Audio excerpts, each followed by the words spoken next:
For the post-war Czechoslovakia he led was all but surrounded by Russia and Russian-dominated territory. Only through the American zone of Germany did the nation look out upon the West.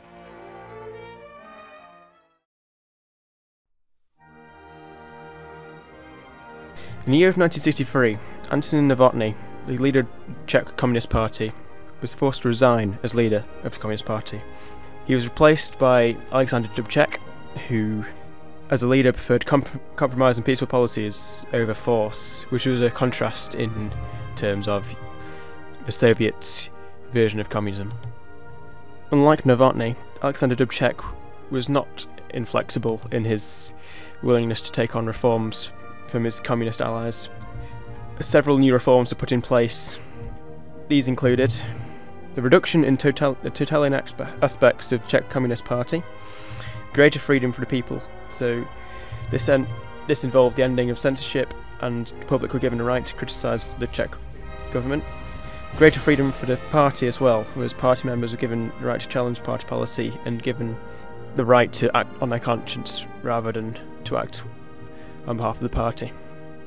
Newspapers took this a step further with regards to the ending of censorship, and saw it as an opportunity to criticise the government of incompetence and corruption. This is what became eventually known as the Prague Spring. Farmers were given the right to direct work over the centralised authority, so rather than collectivisation, it became more like the kulaks in Russia. And trade unions were given increased rights. Dubček assured Moscow that he wished for Czechoslovakia to remain in the Warsaw Pact. Despite Dubček's reassurance to Moscow that he wished for Czechoslovakia to remain in the pact, Brezhnev wasn't sure. In doing this, he sent over 200,000 Warsaw Pact troops to impose martial law on Czechoslovakia. In sending the Warsaw Pact army, he wanted to make Czechoslovakia feel as though they were going against the wishes of the Warsaw Pact due to the inclusion of Polish soldiers and East German soldiers in the Warsaw Pact army. However, in contrast to Hungary in 1956, there was no fighting in the streets in Czechoslovakia.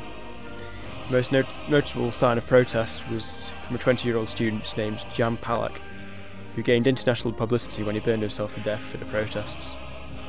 The Soviets were not willing to lose a member of the Warsaw Pact, as it would potentially inspire other members of the Warsaw Pact to also revolt. So, success in Czechoslovakia sent out a clear message to other Eastern Bloc countries not to push the Soviet Union too far.